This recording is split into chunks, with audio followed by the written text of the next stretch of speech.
Welcome back, ladies and gentlemen, to another edition of Through the Fire and the SBN Small Business Network podcast. I am your host, Ryan Wickline, and today we have a very, very special guest. He is a coach and bicycle racer, Jeff Seckendorf. How you doing Yeah, today, Jeff? good. You got it right. Awesome. Yeah, I about butchered it up a little bit. I don't know what I was doing. That's why I always have to ask, or else I probably will butcher it a little bit.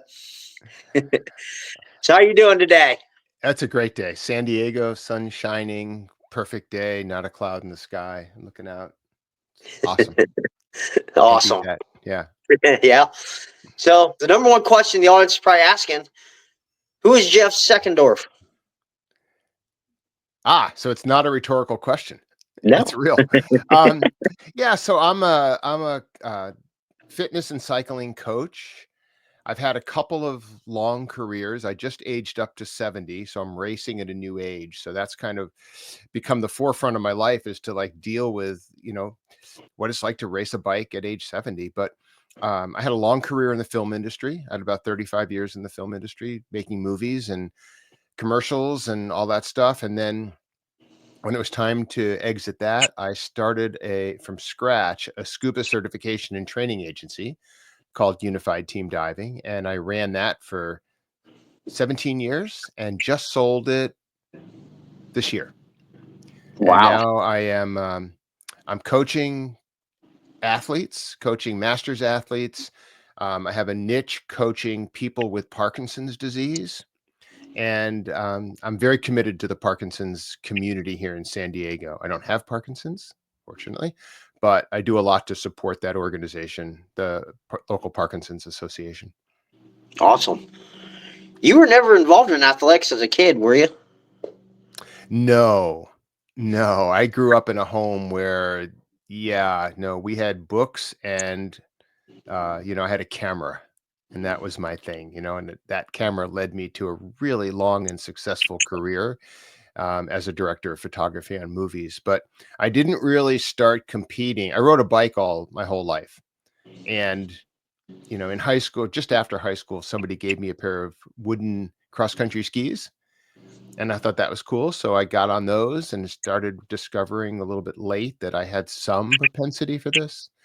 And then started racing skis a little bit. Then I found out that, the ski season is like 8 weeks long and the bike season is like 10 months long. So we ended up on the bike. But I didn't really start competing until I got into my 50s and started doing triathlons. That's crazy. Little crazy adventure you took in there Yeah. away from everything. Yeah. So, in your career as a filmmaker, what type of challenges did you face, and what did those challenges teach you? So the film industry is a very odd industry, I think, is a good way to put it. So I was living in New York and I was working in New York and I was working in LA. And for almost everybody in the film industry, except the very, very few you hear about every day, the film business involves having a part-time job making movies and a full-time job looking for work making movies. And so I spent a lot of time trying to get gigs, and it was good. I got really, really cool projects, and I did like 1,000 TV commercials and a bunch of movies. I went to film festivals and stuff like that. And, on set, I was a director of photography. So I ran the whole photography department, which was lighting and grip and camera. So, that would be a crew of anywhere from like 2 to 50, depending on the project or more. And it was awesome. And then one day it was like, I just can't spend another day looking for work. And that's when I started the scuba thing. That's just like opposite ends of the spectrum a Yeah. little bit, isn't it? Like, hey, Yeah. one day I'm here on Yeah. the I movie know. set, next day, hey, I'm out here in the ocean, I'm going scuba, But scuba it diving. was a little serendipitous, right? I was already an instructor and I love scuba diving. And, I had a guy come up to me and I taught a class with him and he was like, I think I want to form a training agency. And had become um, a pretty high-end education specialist in my couple of fields, right? So in the film industry, I taught for many, many years in workshop programs and as a mentor. I was a flight instructor teaching flying and aerobatics. You know, it was a very natural thing for me to say, well, I'll help you start the scuba agency because I bring the education piece and some of the scuba, but I mostly brought the education piece. So it wasn't, although it seems like a big long leap, it was really a career making movies that had an education component for me, to another career teaching people to dive that had an education component to it, to now a coach, which of course has a big education component to it. So it seems that, I mean, the the the actual things I did seemed disparate. It it was not that far apart. Yeah. But what inspired you to go into that field, to scuba diving?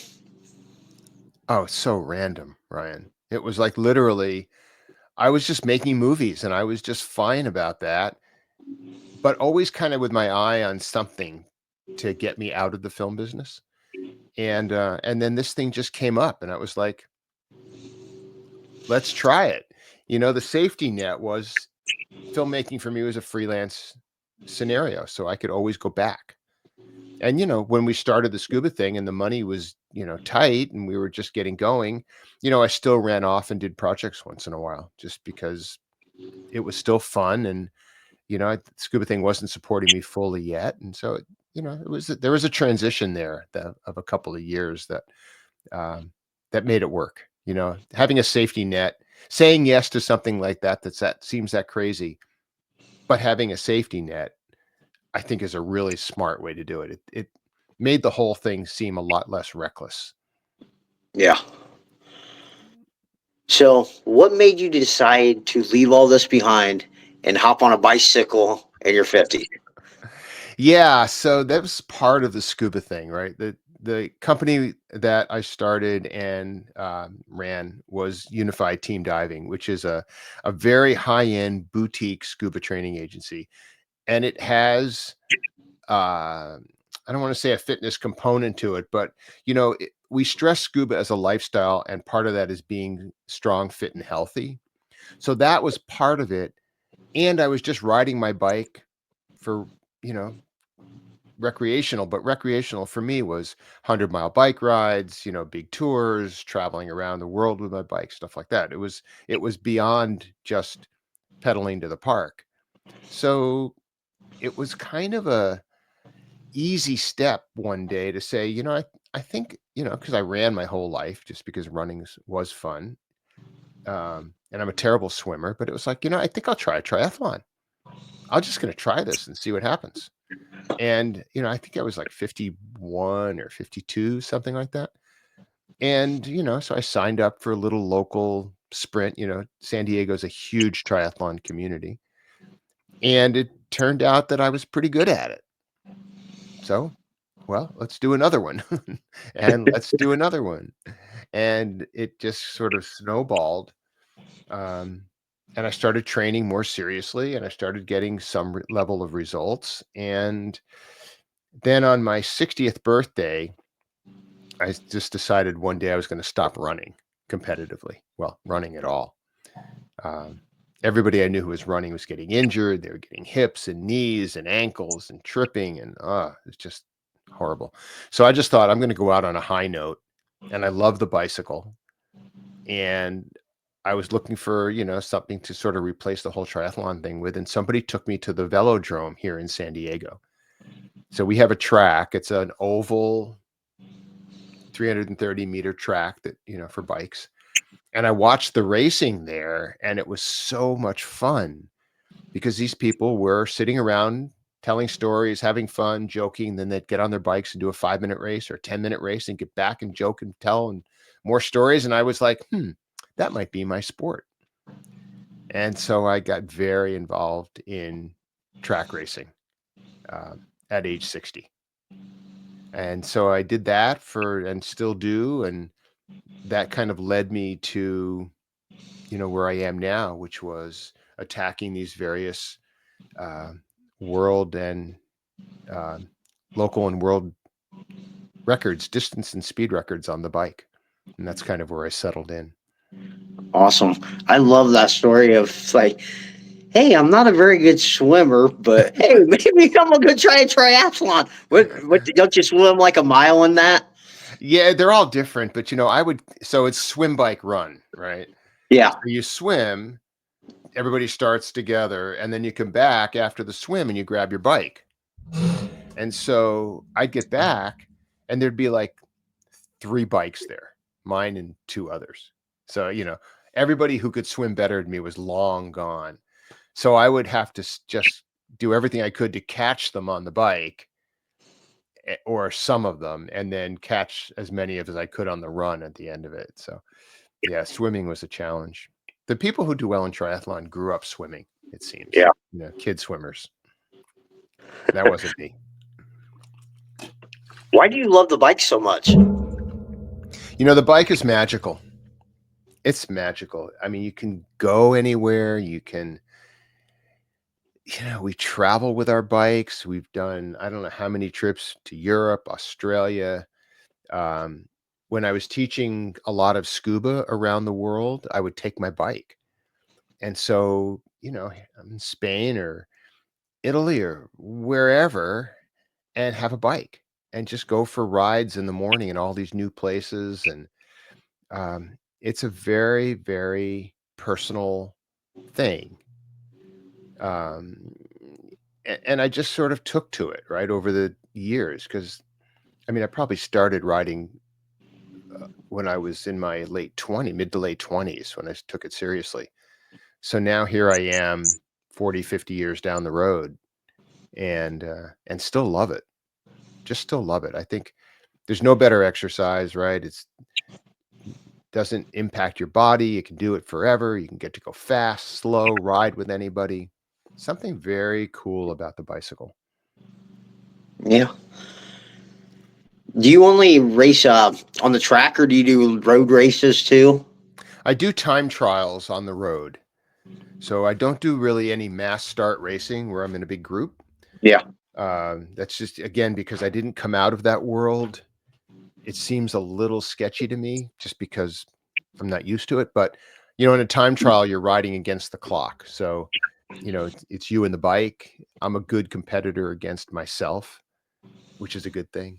Yeah. So, yeah, I do a couple of road time trials a year, usually on my track bike. So, I do the world 6-hour time trial championships every year, and I have the course record for that race on fixed gear bikes. And, I just did the 6-hour record, which we can talk about. And that's, on the track. But, this long distance stuff seems to be good for me. Seems to be good for me. Yeah. Go ahead. Tell us about your world records. It's kind of an interesting story because I was working on the idea of attacking an hour record. So the hour record is amazing in cycling, or it's kind of iconic. It's been around for 100 plus years, right? It started in the 1800s. How far can you ride your bike in an hour? And it's on the track, and it's on a track bike, and it's very structured and organized. And so I held the hour record at the San Diego velodrome for, I don't know, about 3 or 4 years until a friend of mine beat it. And then I aged out, so I can't go after that one again. But the hour record over the decades has kind of gone in and out of fashion. And when it's in fashion, it attracts a lot of people. And so I've been working on this for a couple of years to see if I can get to a point, in my physical fitness and my mental fitness and fortitude that I could actually successfully go after an hour record. And every year someone comes along and it creeps up and it creeps up and the distance creeps up. And right now it's, for my age group, it's about 44 kilometers, which is like 27 and something miles an hour for an hour, which is, it's a serious bike ride. And my physiology is that I'm good to go long. I found out doing these world 6-hour time trial championships that I can actually sustain for a long period of time. In some ways, at a slightly lower um, speed and power level than I would for a shorter race, like an hour. So I just thought if I could do a 6-hour time trial on the road, why don't I try one on the track? And the World Ultra Cycling Association is the organization that manages these ultra distance records around the world.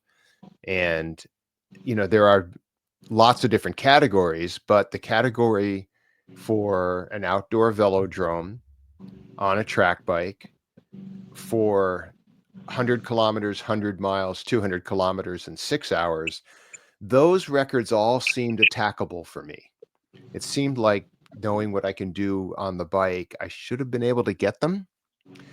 And so I started this process of getting ready for this track ride of 6 hours. Now, thinking that a ride on the track for 6 hours and a ride on the road for 6 hours was the same, turned out to be not true. Turned out to be a little bit naive because, the road goes up and down. There's areas to rest. You're standing up. You're making turns. You're stopping in the pits to grab water, and none of that. The track is like, I don't know if you saw any of the videos, but you know, you put your head down, you get in an aerodynamic position, and you turn the pedals for 6 hours, and no stopping, no peeing.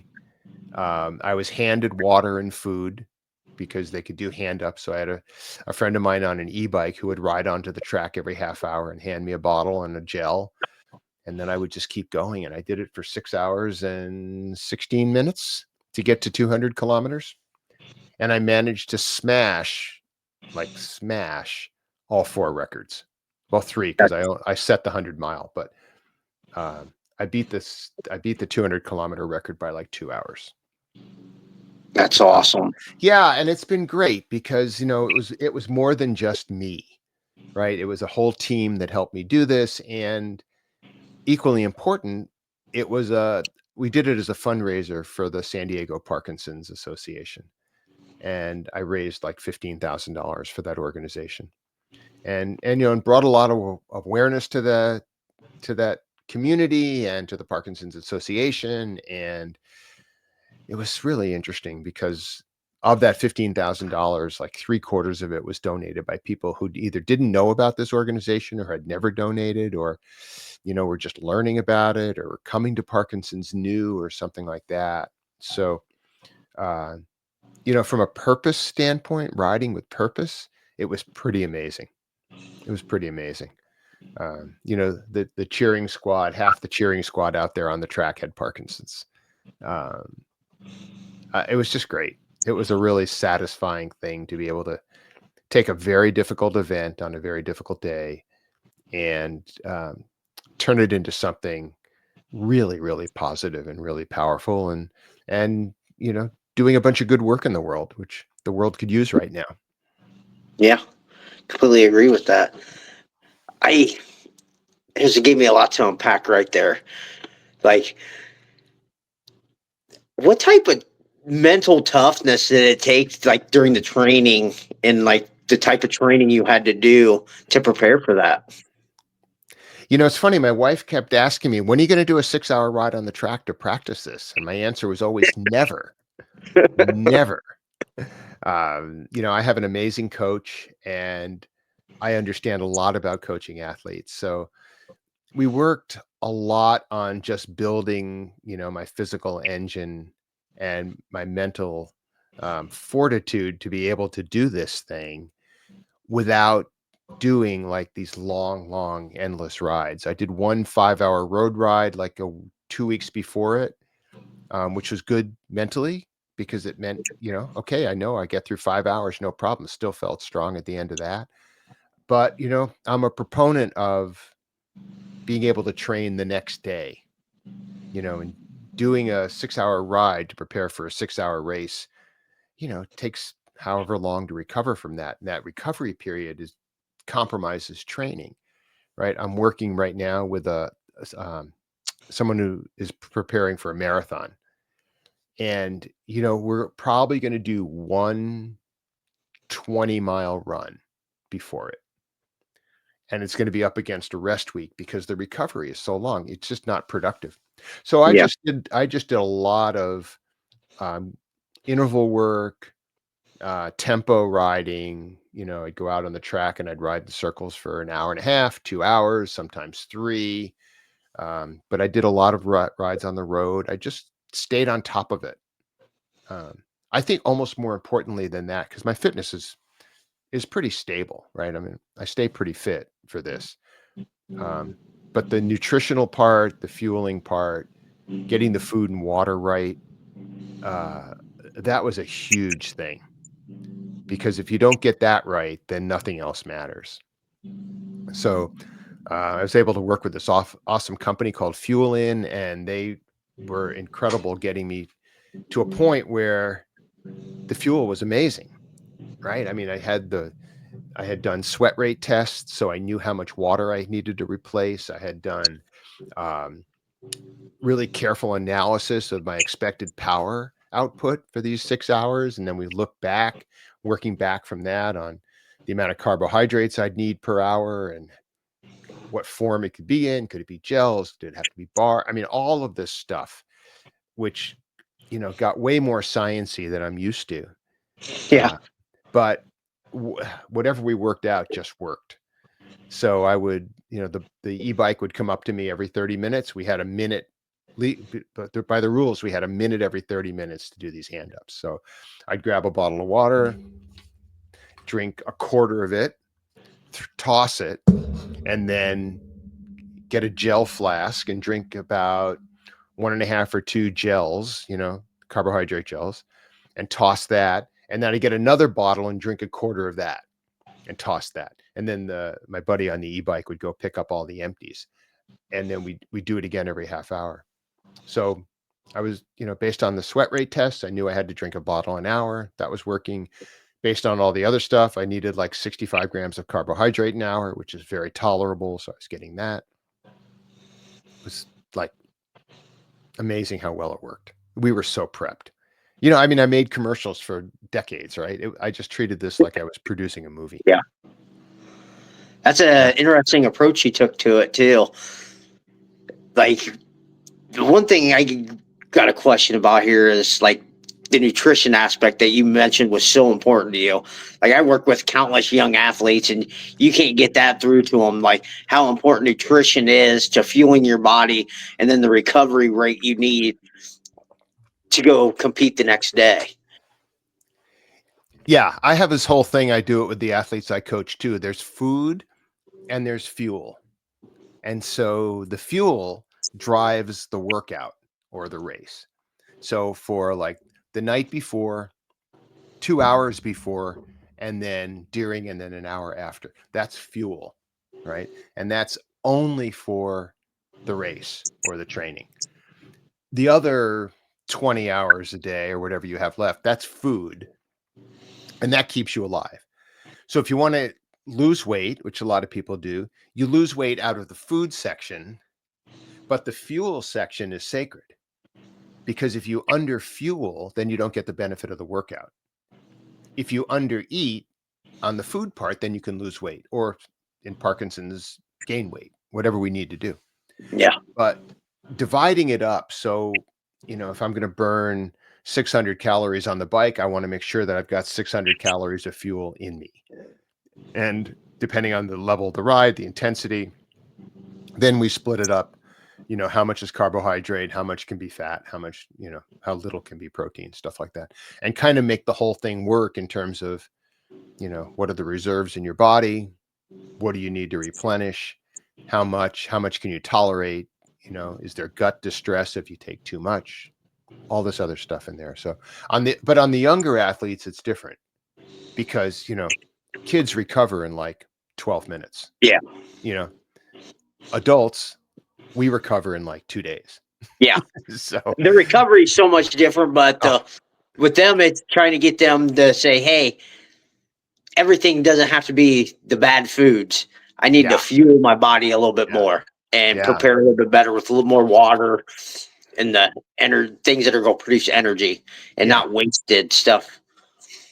yeah. No, I've got grandkids. I know what kids eat. It's terrifying. So, What led you to start your coaching business?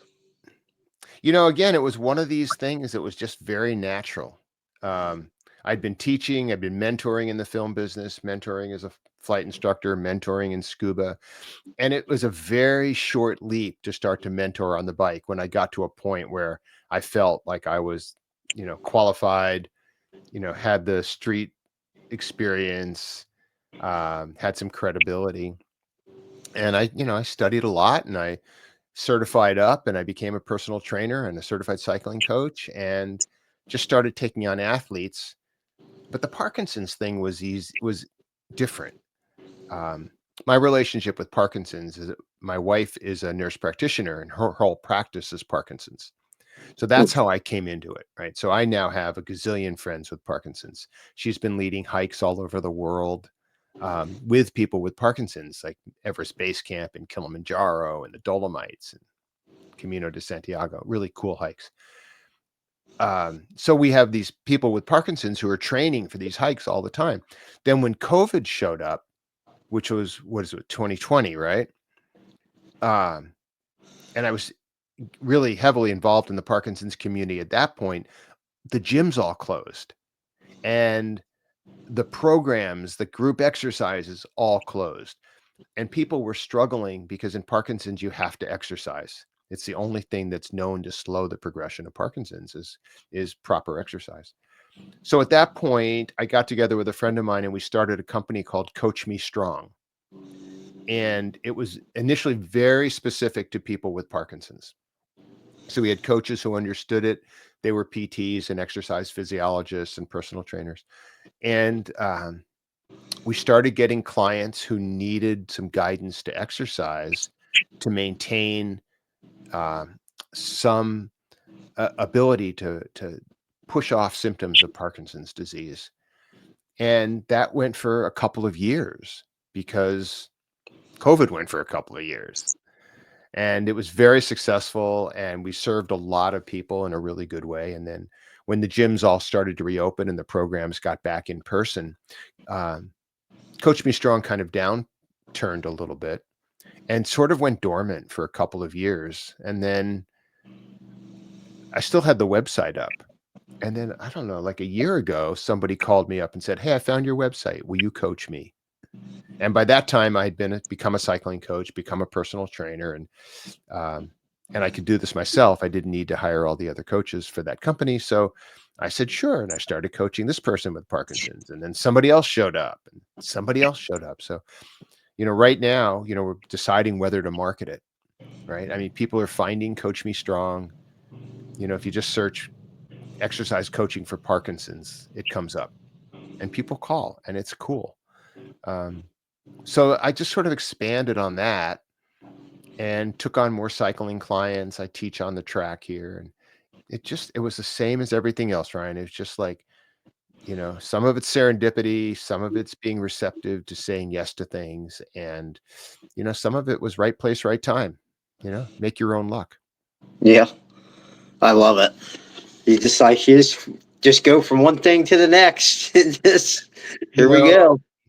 you have to try the stuff. Yeah, You have to be willing to fail and you have to be willing to, you know, to give it up and pivot if it doesn't work, right? Without calling it a failure. I mean, I think the best word to replace failure is pivot, right? So if this doesn't work, try that. If that doesn't work, try this. And, sometimes it's taking the same idea and massaging it until you find the right solution for it. And sometimes it's just saying, good time to quit. Let's do yeah, something else.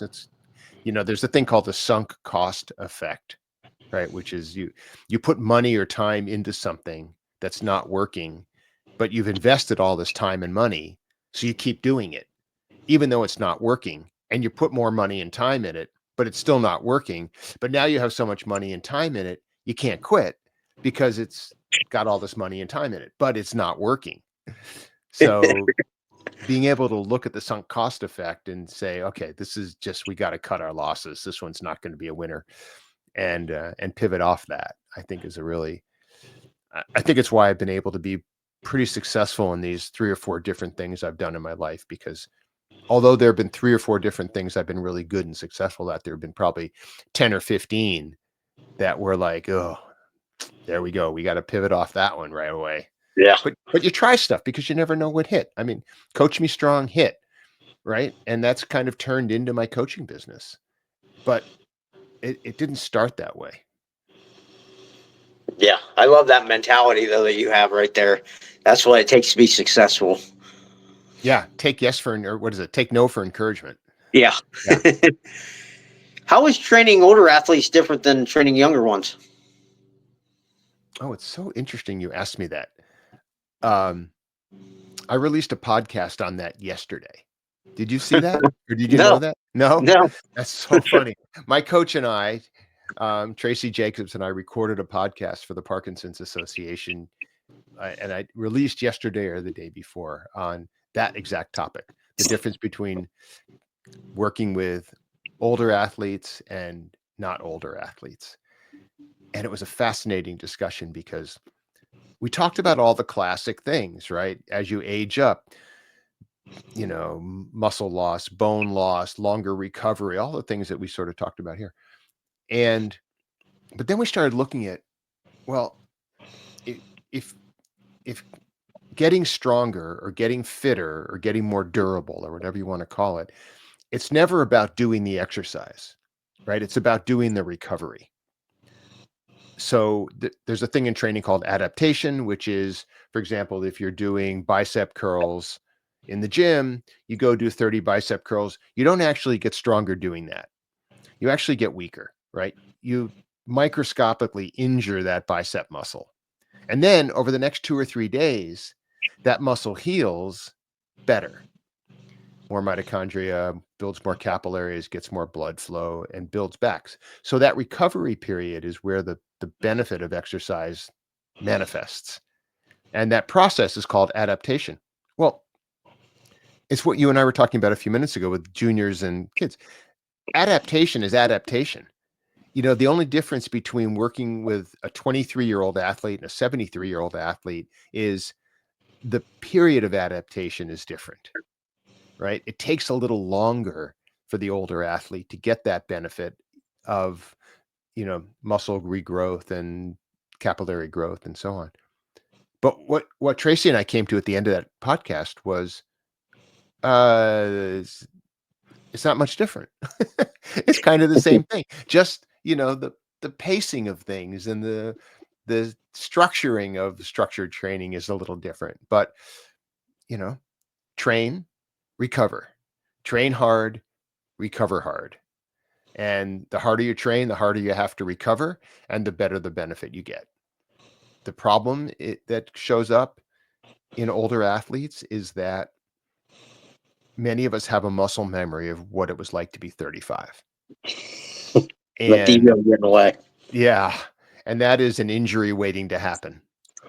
So when I take on new clients who are aging up, it's important that we just have like a go slow period, right? It's like, we're going to take a couple months and we're going to go slow and we're going to get used to this and we're going to make sure it works. And, we're going to make sure you don't get injured and we're going to grow you slowly. And we're going to find out exactly how much rest and recovery you need. And then we go. So yeah, our conclusion was the topic that we chose for that podcast was fundamentally flawed, because what we do as coaches is kind of the same. Yeah. But the awareness of each individual client and the needs of each individual client in terms of how hard can you push the training and how hard can you push the rest and recovery, that's different for everybody. But so is a structured workout program different for everybody. I mean, if I was giving you a structured program, it would be different than every other athlete I coach. That's the beauty of coaching, right? We Yeah. see people as people first and athletes second. And if you don't see people, your clients, as people first and athletes second, if you see them as athletes first and people second, that's when things go sideways, because now you're all of a sudden, in a scenario where you're trying to train somebody like somebody else. well, this worked for this person, so I'm going to just copy and paste that program here. But it doesn't work. And all the athletes I have, I sit down every week and I do a unique and individual program. There's no cut and paste because everybody's different. And I think that's the beauty of coaching. And I think that's why, AI training programs are not effective, why boilerplate stuff's not effective, why, training websites that just say, put in your age and weight and we'll give you a program are not effective. You need a human to help you be a good human. Yeah. Where do you think people are going wrong with using AI to kind of help them build their training plans? That's a great question. That's a great question. I switched coaches, I don't know, 4 or 5 months ago. And while I was in between, I tried an AI program and it was exactly the same thing I just mentioned. It saw me as an athlete, not as a human. It didn't know anything about me, no matter what parameters I put in, no matter what schedule I put. It was impossible to get this thing to see me like a human being, like Jeff first, bike racer second. They all these programs seem to see the athlete as bike racer first, marathoner first, weightlifter first, human being second. And no machine is going to know you like a person who you talk to. It's just not going to happen. At least not, probably not in my life. Hopefully not in your life. So I think that if you're just starting out with structured training, your goals are not fixed yet. You're a generic, semi-fit regular person. You just want to try a program for, $15 a month or something like that. I think you can try it, but you run the risk of injury and you run the risk of not having enough fun. And if this is not fun, you won't do it. This is what we find with, especially people with Parkinson's and people coming to coaching, that if it's not fun, no one's going to do it. So the first question I ask anybody coming to me, regardless of, their comorbidities or their history, is like, what's fun? What do you like to do that's really fun? People say, I hate the bike. It's like, awesome, meet the rowing machine, um, or whatever, but I don't think that's anything AI can do. You're not going to put fun into a parameter of an AI system and have it come out with exactly what you like. Yeah. I don't know. Maybe you are. Maybe I just got the wrong ones or something like that. I don't know. But I don't see it yet. And I sit with my little needs of, Chat GPT and Claude and all these other things, and I use it for what it's good for, but I don't think it's good for training. Okay. What does living and training with purpose mean to you? Yeah, I think I demonstrated that with the Parkinson's thing, right? I think it means to me that these rides, these events that I do, this endless training 6 days a week, serves something other than me. It's a mountain climber thing, right? Why climb a mountain? Well, because it's there. But that doesn't seem to do it for me, right? I mean, I could go ride my bike and win races and set records and all that, and you know, basically, do it to get my picture on Facebook. But when I turn around and I get all this support from a community that I adore and I know is helping, and I know it's bringing people to the table who maybe don't know the resources that are available to them in this Parkinson's thing or something like that. I mean, that's a very simple and elegant way to do something with purpose, like ride a bike. I mean, how many charity rides do you see, or charity runs, or the Susan B. Komen breast cancer run, which gets like, I don't know, 10,000 people here in San Diego, stuff like that. I think anytime you can take something personal and, have somebody benefit from it, that's training with purpose. Yeah. I think having a high purpose bigger than yourself anyways makes it ensures you're going to finish something. Yeah. Yeah. It's interesting. I had one of the projects I did that required a pivot. I guess that's the nice way to put it. Was a little website that I built with a friend of mine called the Institute of Purpose. And it was a great idea that went nowhere, but it's still up. So if you're interested, instituteofpurpose.org. But we had this great name for something, right? But we didn't know what it was, the Institute of Purpose. And so what it ended up being was a small repository for short videos of people talking about what they consider their purpose. And there are any number of people. There's writers and podcasters and dancers and coaches and whatever. And when you listen to these collection of, I don't know how many are on there, 20 or 30 videos, at the end of the day, they're all the same. All of them. My purpose is in some way or another to serve others. And so I think it turned out to be not unique enough to make it a great project, but it was telling for us that, we just kept getting these little videos like, what are you doing this for? Well, it helps others. What are you doing this for? Well, it helps others.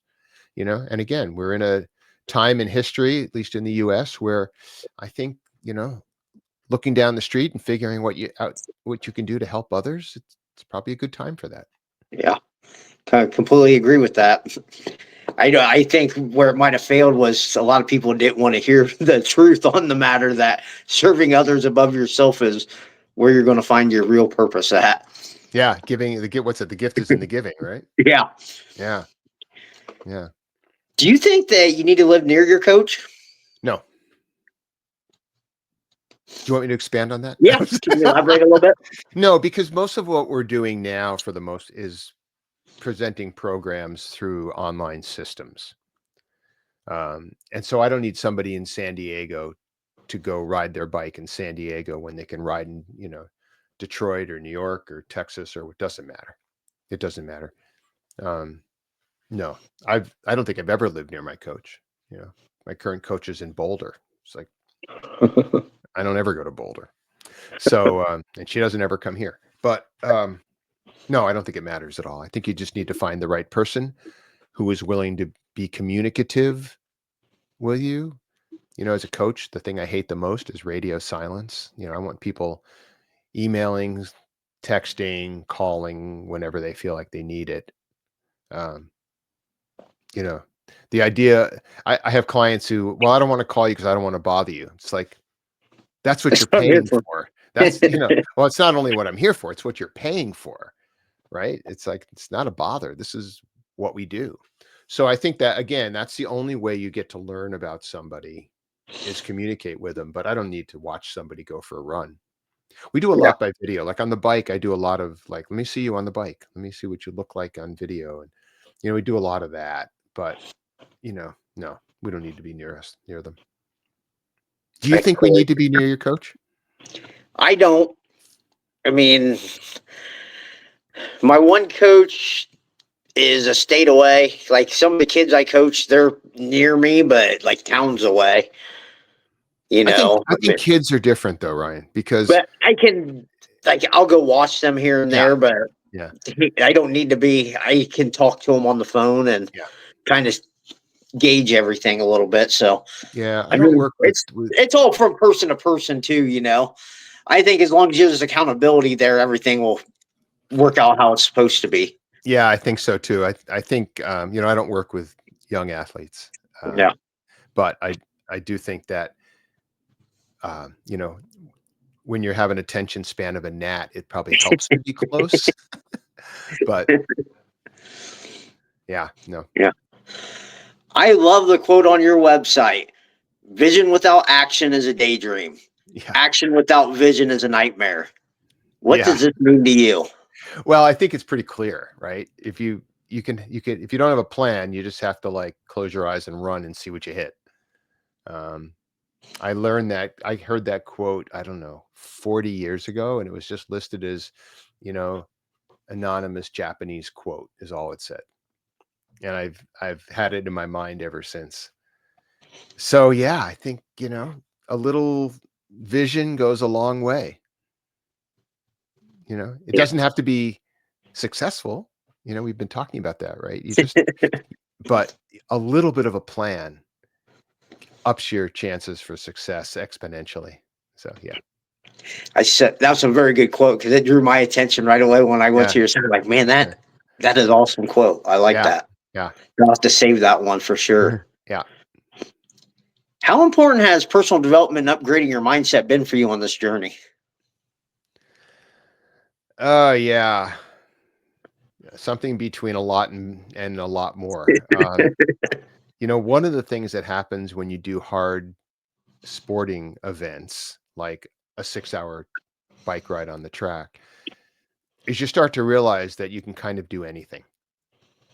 I think the upside of doing these ultra endurance races and record attempts is that, if I can suffer through that kind of torture and come out the other side and still feel like, yeah, maybe I could do that again in some other day. You can certainly suffer through a 1-hour management meeting, Yeah. or, have some focus around, an argument with somebody and stuff like that. So I think the perspective that comes from doing these long events plays really well into life in general. And that mindset of like, I can kind of do anything now because I did this, I think is real. I think it's real. I totally agree. I tell people that true confidence comes from doing hard things. Yeah, and maybe not always successfully, Yeah. right? Sometimes you just have to take your licks. Like all you gotta do is make it through. I mean, then it Yeah. gets a little easier the next time, Yeah, Just make it yeah, through. and in a race or an event, you make it through and sometimes you win and sometimes you don't, but Yeah. if you do, great, and if you don't, it makes you stronger, so. Yeah. What is one book you'd recommend on personal development or mindset? Mm. There is a great book that was written many years ago by a guy named George Leonard called Mastery. It's a tiny little book. It's behind me someplace. I could go dig it out. But um, the theory is, particularly in Western society, that the way we learn is on this plateau theory of education, right? You're on a plateau and then you learn something. You take a course or you have an event or you do something that causes you to have like this jump in your educational level or your experience level or something like that. And then you get on another plateau and you do that for a while until you hit the next jump. And you do that for a while and you take the next jump.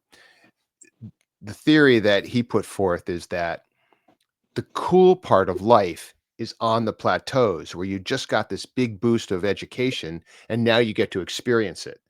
But in Western society, we tend to race through the plateaus to get to the excitement or the energy or the whatever of the jump because that's where the juice is, and then you race through the plateau and you miss all the cool parts of life where you could use what you just learned to get to the next jump, and you shoot up that one, then you race through the plateau. So George Leonard's Mastery really looks at the idea of do the jumps, but love the plateaus because that's where the fun of life is.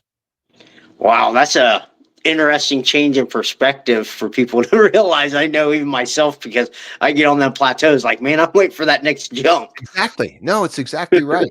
It's exactly right. And I've also gotten to a point where it's like, okay, I'm ready for something. I'm going to do something. I'm going to try something. Like I had this whole idea I want to learn Spanish at like age, I don't know, whatever.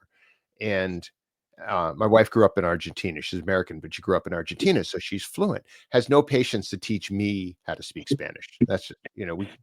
And so I started studying, and I took online courses, and I did this, and I read books, and and it was just such a struggle. I just didn't feel like I had the aptitude for it. So rather than keeping going and driving me and everybody else crazy and burning up hours and hours and hours, I just like, okay, I'm not going to do it. Close the books, put it all away, no sunk cost, and never did it. I still have like 8 words of Spanish in my vocabulary, but I don't care, right? Yeah, Because it was a pivot. It didn't matter. yeah. What are your short-term and long-term goals? Well, I finished this record attempt the other day. Was it like 2 weeks ago, 2.5 weeks ago? And my first thought was, I'm 70. I don't have to do this again for 5 more years till I age up. So maybe that's a goal. You know, do these records again at 70. But I don't. I like what I'm doing. Right. I like working with the Parkinson's community. I like training on the bike. I like finding occasional events to do.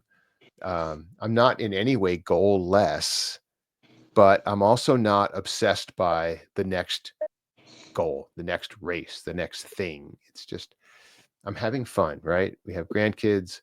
I have a great gig.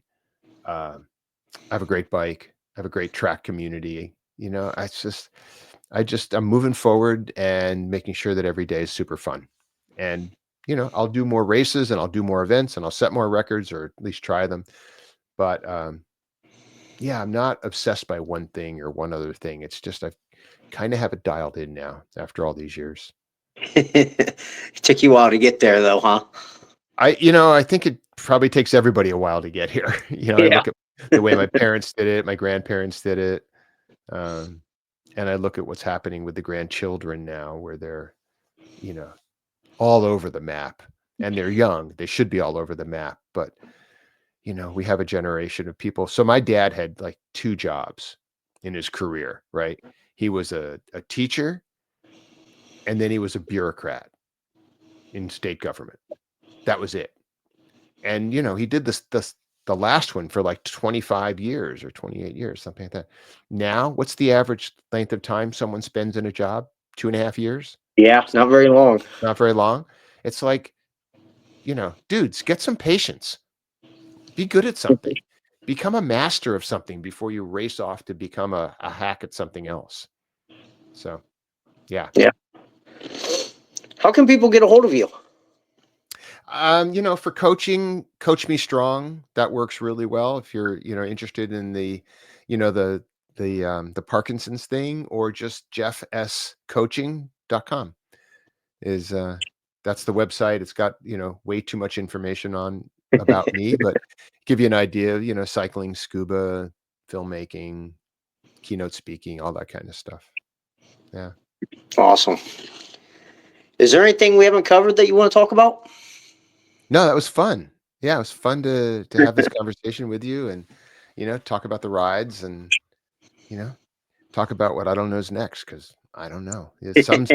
Something serendipitously will hit me and I will just say yes and give it a shot. And maybe it'll work and maybe we'll pivot. I don't I love your perspective on things. know. Like that perspective, if I could put that in a lot of other people around me, things would be a lot easier at Maybe. times. Yeah, right. Well, it's just everything doesn't have to be a struggle, right? Yeah. Yeah. So All right. Final question. What is one piece of advice you'd like to leave our listeners with about overcoming adversity? oh, I've said that like 10 times in this last hour. Just say yes. Just say that. Absolutely just say yes. Don't if you say if you don't say yes, the answer is guaranteed to be no.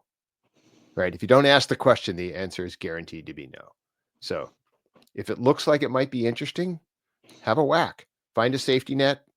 Don't lose your house, but just say yes. See what happens. See what turns up. Might be amazing.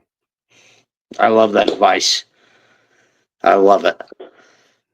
Well, Jeff, I can't thank you enough for coming on here today. I really enjoyed our conversation here, and you gave us a lot of great knowledge. Yeah, it was fun. It's great to meet you and great to talk about my favorite topic, which of course is me. I think that's everybody's favorite topic. Yeah, I know. Yeah, there's nothing wrong with that. Yeah. So, Well, all right, guys, Ryan. Yeah, that's going to thanks be so all the much. time we have here today. Remember, the only way to get what you want is to go through the fire.